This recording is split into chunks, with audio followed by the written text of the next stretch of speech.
Showing up as the most authentic version of yourself is not something that happens overnight. For most, it's a process.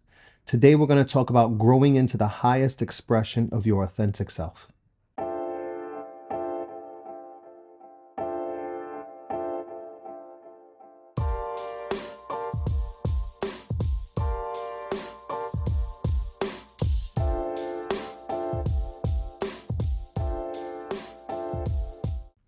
I want to talk today about growing into the highest expression of your authentic self.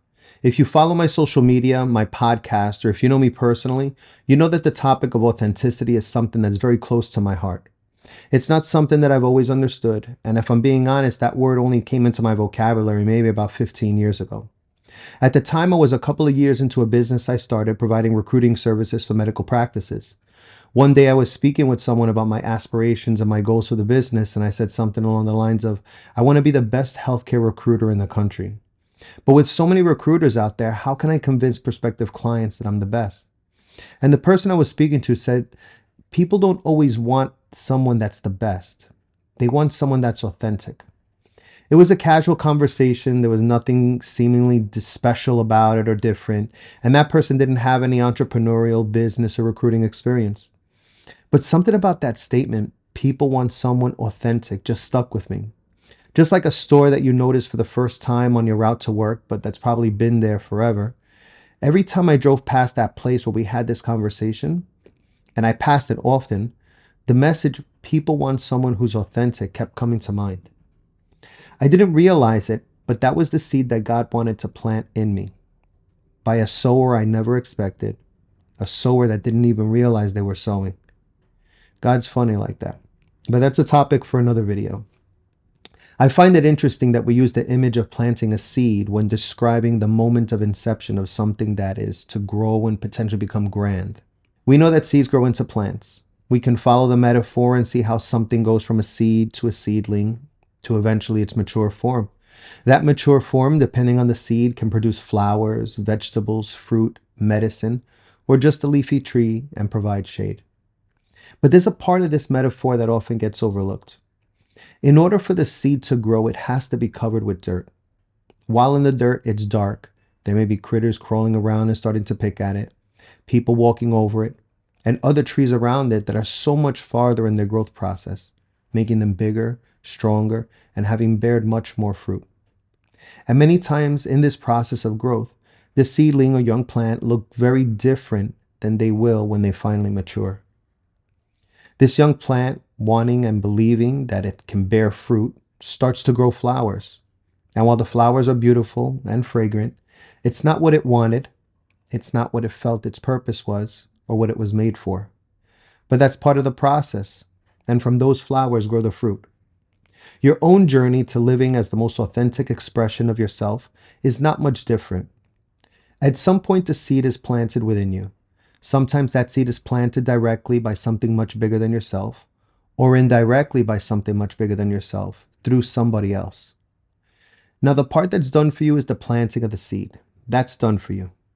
But if you want it to grow into the most authentic expression of yourself, you have to cultivate it and care for it. But when you make the decision to do so, be prepared to have dirt thrown on you. You'll be in darkness, meaning that there'll be a lot of unknowns. It will require a lot of patience because growing takes time. But if you continue to cultivate and care for the most authentic expression of yourself, it will eventually become a seedling. You'll feel a sense of accomplishment because you toughed it out and you put in the work. You're out of the dirt, you can see the light, and those around you have begun to see the new you. But just like a seedling, this is when you're at your most vulnerable. Your roots are not yet deep, and it's easy to be pulled out of your element. Because you're starting to be seen, you may choose to share the big vision you have for yourself. And sometimes others fear what you will become, and they'll try and crush you. Or they may want what you have to offer and try and uproot you. So in this stage, it's important to be selective with whom you share your vision about what the most authentic expression of yourself looks like. With time, you'll bear fruit, but sometimes there's an intermediate stage where you produce flowers.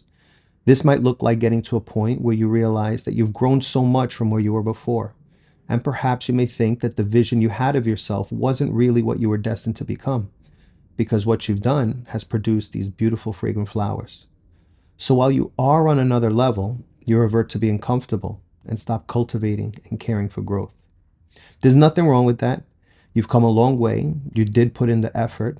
You trusted in the process, and here you are.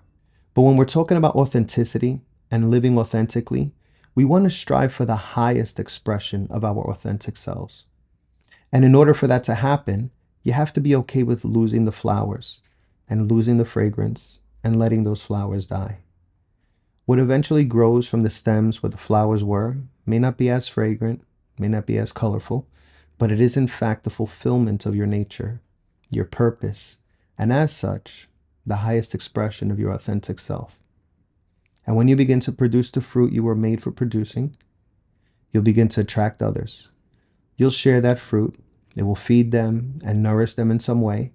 And for some, it may even plant a seed in them. When you reach this highest level of authentic expression, you'll produce fruit for years to come. You see, you have to understand one very important thing about authenticity. If authenticity was a goal, then the tree would die when it finishes producing its first fruit. But authenticity is a journey, a process that's ongoing until the moment we take our last breath. You don't always know when the seed was planted in you. Some people are just born knowing what they want and how to be authentic. Some people realize it in their adolescence or early adulthood, and some discover it much later in life. But everyone has a highest expression of their authentic self. And if it feels like the seed hasn't been planted in you yet, it will be. And that's the thought I wanted to share with you for today. If you feel you received something from this, or if you want to share something about your authenticity seed, growth, or highest expression, tell me in the comment section. If you feel that you need clarity on what the highest expression of your authentic self looks like in your life, or if you started your journey and feel stuck, then working with a coach may help you get there faster and provide a lot of important tools and lessons along the way. My name is Marco Benitez, also known as Coach Marco B, and I'm a certified professional coach specializing in authenticity coaching. If you need support on your journey, you can post a question in the comment section, follow me on social, listen to my podcast, or reach out on my website, coachmarcob.com. And I'll leave you with this final thought. Remember that you can fail at what you don't want, so you might as well take a chance at doing what you love. And I'll see you in the next video.